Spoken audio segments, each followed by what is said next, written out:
بسم الله الحمد لله وصلى اللهم على نبينا محمد وعلى آله وصحبه وسلم. السلام عليكم ورحمة الله تعالى وبركاته. داوديال بلشدة الصوماليات meel walbo aad joogtaan waxaan idin leeyahay kulanti wacan oo kale ku soo dhawaada channelkiinii Bulsho Mideysan. haddii aad hore noola socotay waad mahadsan tahay. haddii aad nagu cusub tahayna soo dhawow, marti kama tihid. channelkani waa channelkaagii, hana iloobin inaad subscribe saarteed si ay kuu soo gaarto video walba ama fariin walba oo aan soo gelino. intaasi kadib waxaan rabnaa maanta videogeena in aan aga hadalno oo aan qaadaa dhigno arrinta maanta taagan ee qadiyadda Soomaaliyeed ee badda ee u dhaxaysa Soomaaliya iyo Kenya. waan ogahay qof walba Soomaaliyeed oo dareen Soomaalinimo uu ku jiro, dareen wadaniyadeed uu ku jiro, maanta inuu dareemayo in uu jiro wax yar oo walwala. laakiin waxaan leeyahay yaan la walwalin, guushu way soo dhowdahay, way iman doontaa, wayna soo dhowdahay. laakiin guusha waxay ku xidhan tahay oo keli ah annaga oo midaysan, oo walaalo ah, oo gacmaha is haysanna, oona u istaagna waddankayaga iyo baddayada. aan dhahno annaga iskale, gorgortanna ma ka geli karno. sidaa daraaddeed waxaan leeyahay shacbiga Soomaaliyeed, aan isku tashanno walaalayaal. waan ognahay maanta ummadaha kale waa midaysan yihiin. sababta maanta Kenya ay u wado inay badda nagu qabsato wax kale ma aha. kow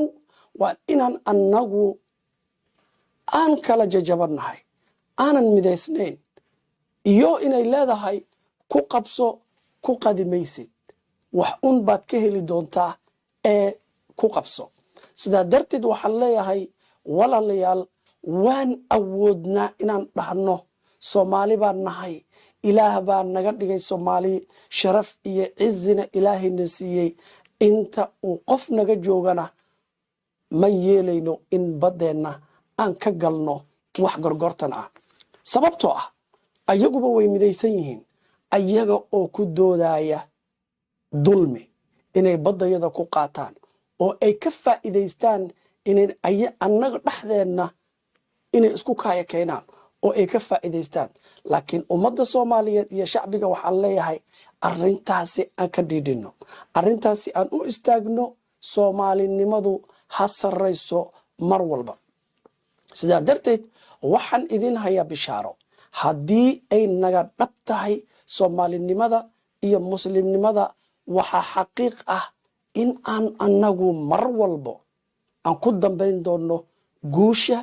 iyo sarraynta. sidaa darteed ayuu Allah subxaanahu wa tacaala wuxuuna leeyahay qur'aanka, asaga oo la hadlaya dadka muslimiinta ah, dadka mu'miniinta ah oo annaga aan ka mid nahay haddii aan nahay bulshada Soomaaliyeed. sidaa darteed buu Allah wuxuu leeyahay walaa tahinu walaa taxzanu wa antum alaclawna in kuntum mu'miniin. walaa tahinu, ha isjilcinina, ha isdhiibinina, dhulka ha isdhigina. macnaha tahinku waxa waaye inaad isdaciifiso, inaad madaxa hoos u foraariso, inaad u aragto maanta in lagaa awood badan yahay ama lagaa quwad badan yahay, ama aad u aragto in ay dowladdaadu maanta ay tahay dowlad yar ama dowlad aanan tabar lahayn. dhulka ha isdhigin. Soomaali baa tahay, cizi iyo sharaf ayuu Allah subxaanahu wa tacaala uu ku siiyey marka uu kaa dhigay Soomaali. haddana markuu kuugu daray inaad tahay qof muslim ah oo ilaahay aaminsan. sidaa darteed buu Allah tabaaraka wa tacaala wuxuu leeyahay walaa tahinu, ha isdhiibin, ha isjilcinin, dhulkana ha isdhigin. walaa taxzanuu, hana murgin, ee iska dhaaf murugta ee Allah tala saaro, horna u soco. markaasuu Allah tabaaraka wa tacaala wuxuu ku qatimay uu yiri wa antumul a'lawn, idinka unbaa sarreeya idinka unbaa guusha ku dambeeya haddii aad tihiin dad mu'miniina dad soomaalinimada ay macnaha damqinayso waddankooda kale rajo un maalin un in aan ku noolaano sharaf iyo cizi iyo waddan adduunka inta badan laga qadariyo intaasi waxaan leeyahay shacabka ma raba inuu videoga igu dheeraado qaybta labaad oo videoga waxaan rabaa inaan kula hadlo si toos ah nimanka mucaaradka ah ee musharaxiinta ah ee doonaya maalin maalmaha ka mid ah in ay waddankan mas-uuliyadda qabtaan ay waddankan ummaddan ay macnaha maamulaan kuwa hor u soo maamulay ha jirto oo jagadan hore u soo qabtay ay maanta rabaan inay u tartamaan waxaan la hadlayaa nimanka musharaxiinta ah ee siyaasiyiinta ah waxaan leeyahay walaalayaal maanta maalin aan isqabsanno ma joogno maanta waxaan taagannahay maalintii ahayd inaan gacmaha isqabsanno markay imaato arrinta qadiyadda badda haddaan annagu bulshada soomaaliyeed nahay maanta waxaa nagu jira shaki ah sababtoo ah aamuskiina wuxuu na gelinayaa shaki iyo dareen sababtu waxay tahay ma ka hadashaan dowladdii waad ka hadlaysaan waxay ku qaldan tahay waxyaalaha ka qaldan inaad dhaleecaynaysaan waan u jeednaa laakiin waxaan rabnaa inaan ogaano markay imaato qadiyadda soomaaliyeed mowqifka iyo go'aanka aad ka taagan tihiin uma jeedno idinka oo ka hadlaya uma jeedno idinka oo qoraal ka soo saaraya uma jeedno idinka oo fikirka aad ku midaysan tihiin arrinta qadiyadda badda ee Soomaaliya iyo Kenya u dhaxeeya waxaad aga aamusan tihiin aamuskiina wuxuu na gelinayaa shaki sababtoo ah waxaa la yidhaahaa as-sakuutu min ar-rida aamusku waa qayb ka mid ah in aad sheegani ku raalli noqotay waxaan rabnaa marka nimanka mucaaradka ah maadaama waxa idinka ama dowladda aad isku haysataan inay tahay wax annaga dhexdeenna ah laakiin waxaan rabnaa inaan ogaano mowqifkiina aad u caddaysaan ummadda Soomaaliyeed hadda dacwadii way bilaabanaysaa tiimkii matalayay dowladda Soomaaliyeed already waxay joogaan ICJ Kenyana sidoo kale aaway guushi aad u rajaynayseen ummadda Soomaaliyeed aaway mowqifkii aad ka taagnaydeen hadday noqoto dhanka inaad Soomaalida aad matashaan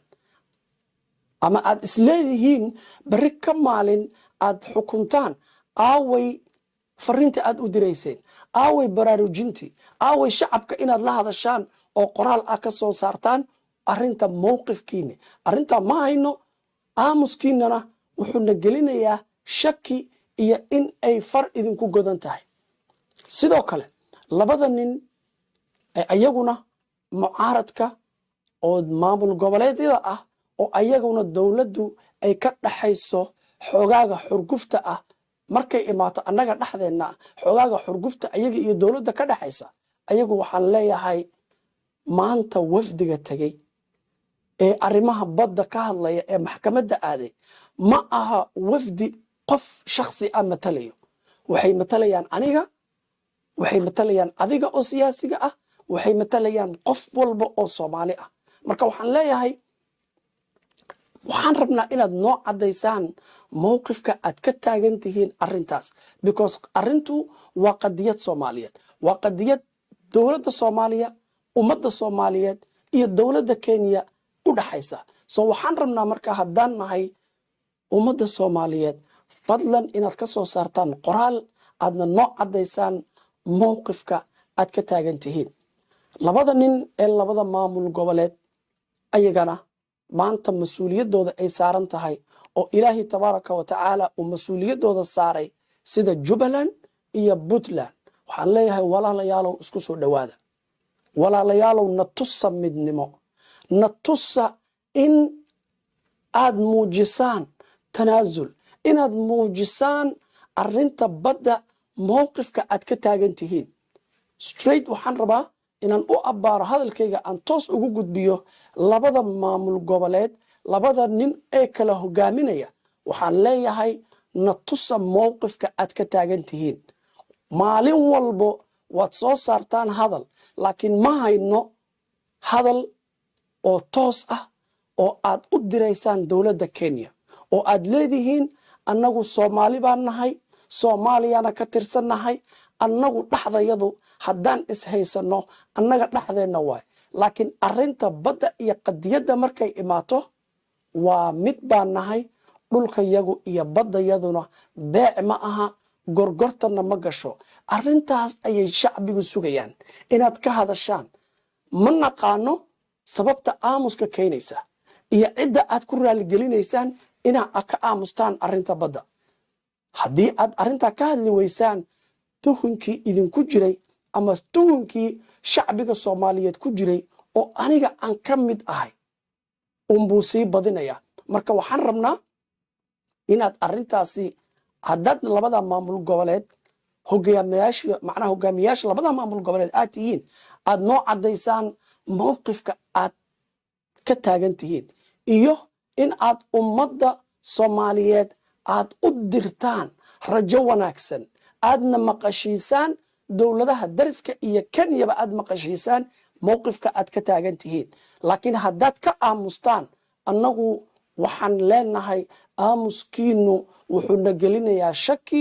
iyo markii horeba in ay far idinku godnayd oo shacabka Soomaaliyeed ay aaminsanaayeen intooda badan aniga ma dhahayo waad samaynaysaa waa ku jirtaan laakiin waxaan leeyahay shacbiga Soomaaliyeed waxay aaminsan yihiin in ay jirto faragelin dhanka Kenya ah aamuskiinana aad ku raali gelinaysaan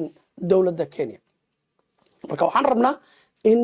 aad mowqifkiina maqashiisaan shacbiga iyo ummadda Soomaaliyeed meel walba oo ay joogaan inaad fariin u dirtaan waxaan rabaa inaan ku soo gabagabeeyo videogaygan messenger oo aan u dirayo musharaxiinta siyaasiyiinta ah ee xilkan maalin un raba inay qabtaan iyo dowladda iyo nimanka maamul goboleedyada waxaan leeyahay walaalayaalow ma taagnin xilligii aan isqabqabsan lahayn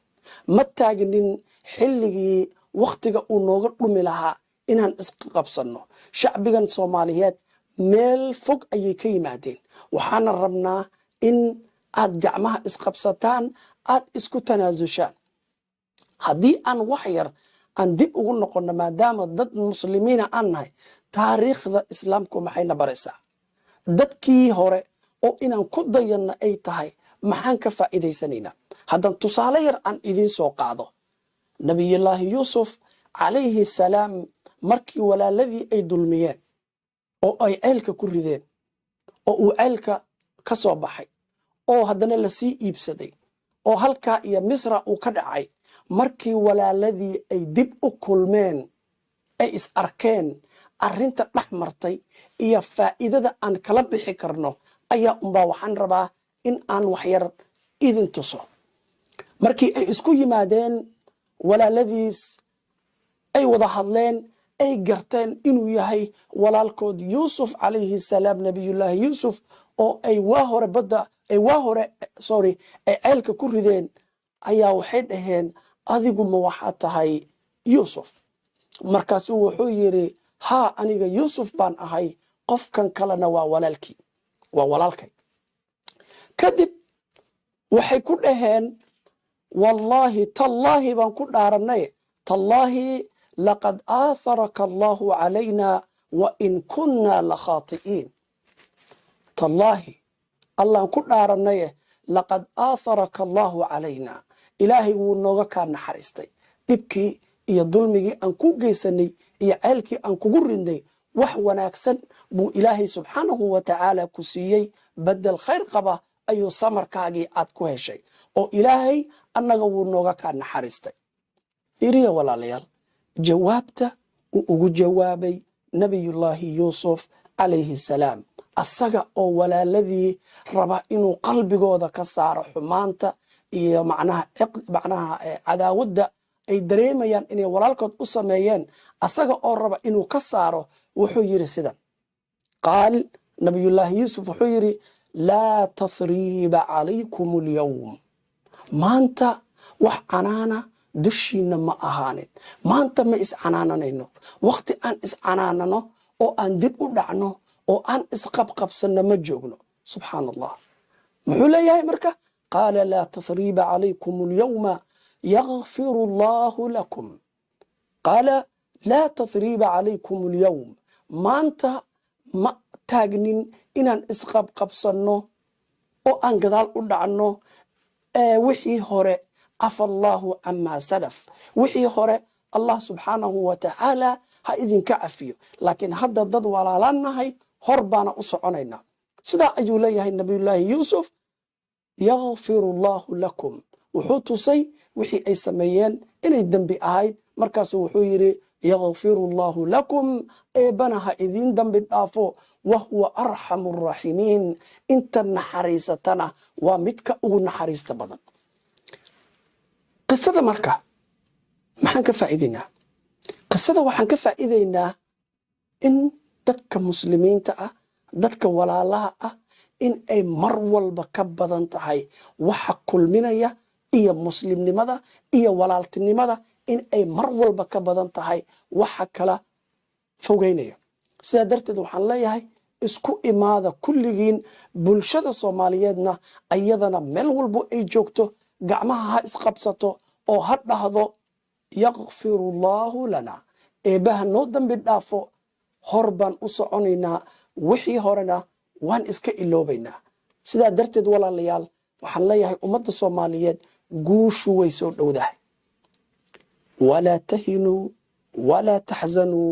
wa antum alaclowna in kuntum mu'miniin intaas ayaan videogayga maanta ku soo gabagabaynayaa ummadda soomaaliyeed waxaan u rajaynayaa khayr iyo wanaag iyo baddeenna in ay ku soo dhammaato sida aan rajaynayno oo ah ilaan annaga dulmi ma wadanno arrinta baddayada unbaan ka hadlaynaa dulmi ma wadanno soomaaliyana waxay ku taagan tahay xaq inay dhacsato baddooda waxaan leeyahay videogaygan intaasaan ku soo gabagabaynayaa assalaamu calaykum waraxmatullaahi tacaala wabarakaatuh